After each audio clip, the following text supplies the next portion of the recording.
everybody, it's Jeremy with Echo Orange. So today we would like to bring you our FAQs. We've been getting a lot of questions and we'd like to answer those for you today.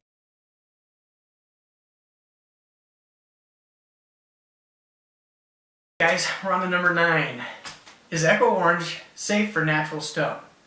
The obvious answer is yes, as long as it's sealed properly. You don't want to put it on granite, marble, slate, anything that's unsealed, because it could potentially cause some issues with the natural elements that are inside of the stone. So you want it properly sealed before you spray it on there and start cleaning.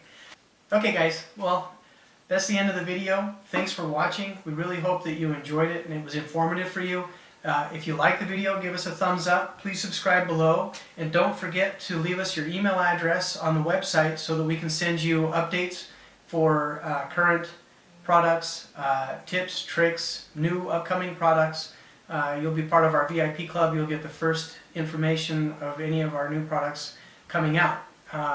You'll be awarded exclusive offers. And if you didn't like the video, give us a thumbs down, but please comment below and let us know what we did wrong, or what you didn't like, so that we can improve for our next videos.